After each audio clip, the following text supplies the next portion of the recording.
All right. Just raise your hands and I'll call on you.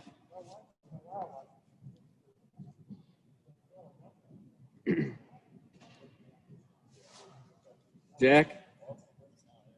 Cuonzo, congrats on the win. What did you see from your defense that you liked today? The toughness. I think the last 6 minutes of the first half, I thought they were more the aggressor. They set the tone on us, and we settled a little bit. We got a little passive. But outside of those probably last 6 minutes of the first half, I thought we did a great job of just really being physical, trying to defend without fouling, because they got talented, quick guards, and they really put us in some tough situations. And we knew, Gilbert, he's shifty in the ball screen, so we knew that would be an issue. But we didn't anticipate number 25, Clarence, being as tough as he was. We knew slash and all that, but I think he dominated us, and he won that battle. But overall, I thought our guards did a great job. And I thought we had, solid team defense. I think there was probably maybe 7 to 10 minutes where we weren't great. Mitch? Cuonzo, there's not been a ton of times where we've seen, Mark Smith score 19 points with just 2 made 3-pointers. Is that just a product of what you've seen kind of during the offseason, or what do you attribute that to?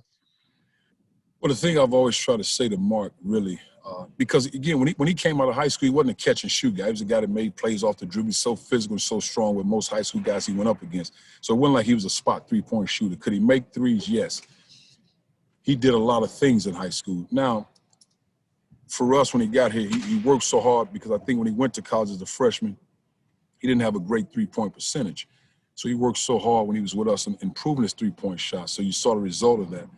But he's always been a guy that could make plays off the dribble. But in high school, he's using more of his strength around the rim. Now he has to utilize his skill, finesse, and understanding how to get the ball up over bigger guys. But again, he's one of the guys that I've been around in my career, even as a player, that he puts forth a tremendous effort when he's trying to be a great player. He's one of those guys that he's going to carry whatever you tell him to the workout, to the game. And I've just been more impressed with him on the defense side of the ball, to be totally honest with you. Sweetie? Hey, guys, I know you said after last game you don't look at the point totals but the turnovers. How do you think you guys maybe kind of clean it up after a little bit of a sloppy start? We just settling in, man. It's simply basketball. Calm down, guys. Let's play. Guys play with energy and emotion early, and it happens. Again, we have to continue to correct it. But I think if we're playing hard enough and tough enough, we can erase some of that. But we have to be better. We're not going to be perfect, especially with the way we run it, because sometimes we talk as a staff. We got to punch that pass in there, especially when the bigs are running. It might not be on point, but you got to put pressure on the defense so they can at least think you're throwing that pass. So we might get 1 or 2 of those, but some of those we got to. I would imagine, just looking off the top of my head, there were probably 3 of them in the game that I said we shouldn't have gotten, but we'll get better at it. Eric? Cuonzo, you mentioned in the past how you focus on defense because you don't know if the offense is always going to be there. But the style you played today, excellently, I think, got 3 points. Is this kind of the way you envision winning games further down the season, is the way you won today? You win them how you win them. I'm more accustomed. I've always been accustomed to score 60 to 50. That's my mindset, defensive toughness and all that. If we run and we going, that's fine. But if it gets to that point, that's what it is. I've been used to that. I've come from a defensive mindset, so I know that part. I know how to execute down the stretch and take care of the ball and all that. But the running is part I have to continue to grow at, keep pushing the ball. Because our guys, even on the sideline, I thought we got passive late, maybe around the last 5-6 minutes of the game. Like Drew Bugg said, keep putting pressure on, keep scoring the ball. Don't just settle. And I thought we regrouped and we did that. Andy? Cuonzo, it was kind of slow developing today, but at the start of both halves, you had pretty decent runs to really start out of both of those halves. I think it was like 10-2 to start the game, and then 13-3 through the first 5 minutes of the second. And I know that was the case at the start of the Oregon game. What do you kind of attribute those starts to coming out of the half, or just coming out of a game? It's just being aggressive. We want to take quick, good shots. You don't want bad shots. You got a good shot, you got to take that shot. And I think a lot of it has to do, especially in transition, where our bigs run, because you open up the wings, the bigs open, you got to hit them, and just being aggressive. I think we have to get X better early in the game. We got to get him better in better situations, not necessarily settling for threes. I thought in the last 2 games, first 3 games, he settled for threes early instead of putting pressure on the defense. And I think that's the key with him. Then once he settled in, he's fine.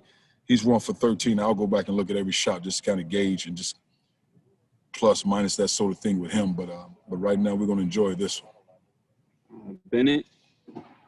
Cuonzo, after Mitchell hit that three, it sort of goes into a 4 or 5 minute stretch where it's in limbo. You guys don't have a field goal, and it's a war of attrition. What do you tell them during that stretch to try and figure things out while the lead is sort of like it could get close, but you're hanging on?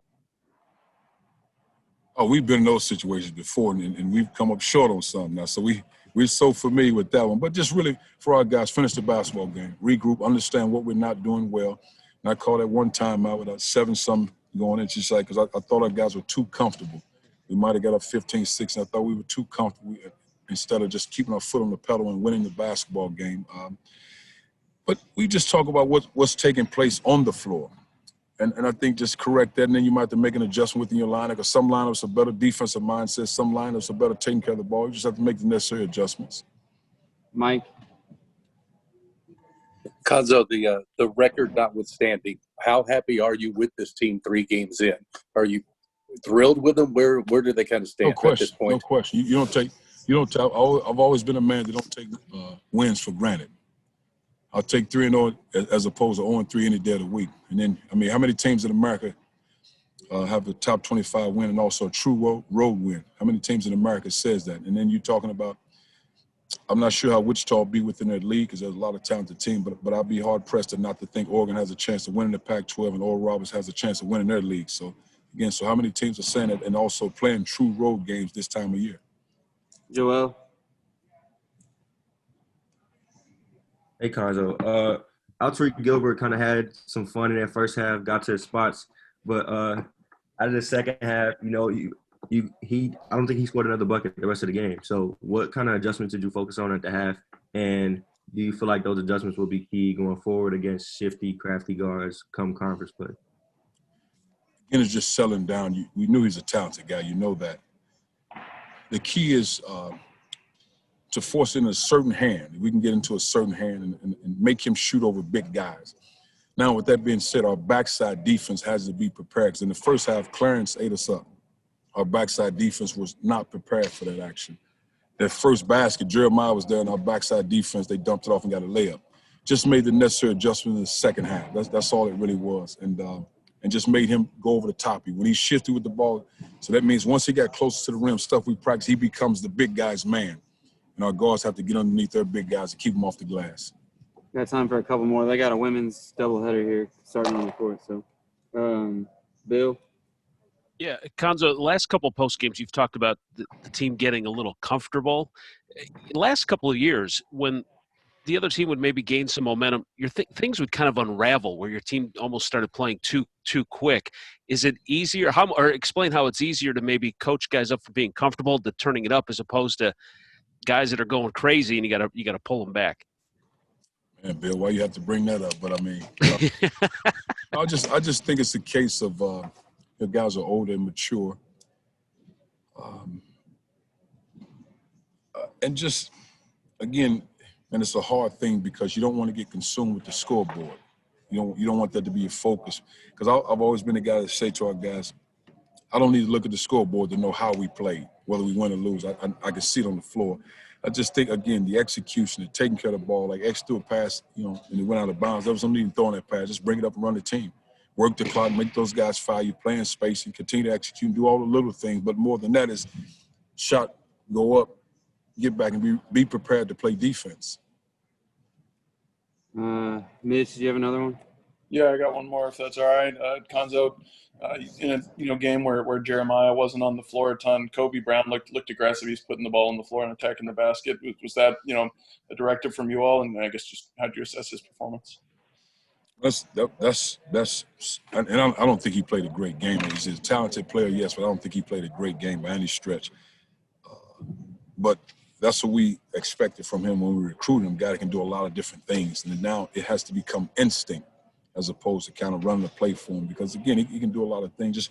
And he has, as big and strong as he is, he has to continue to get comfortable with the physical part of the game in and around the rim. And I think that's the next step for him, and not settling for three-point shots. Last one, Ben.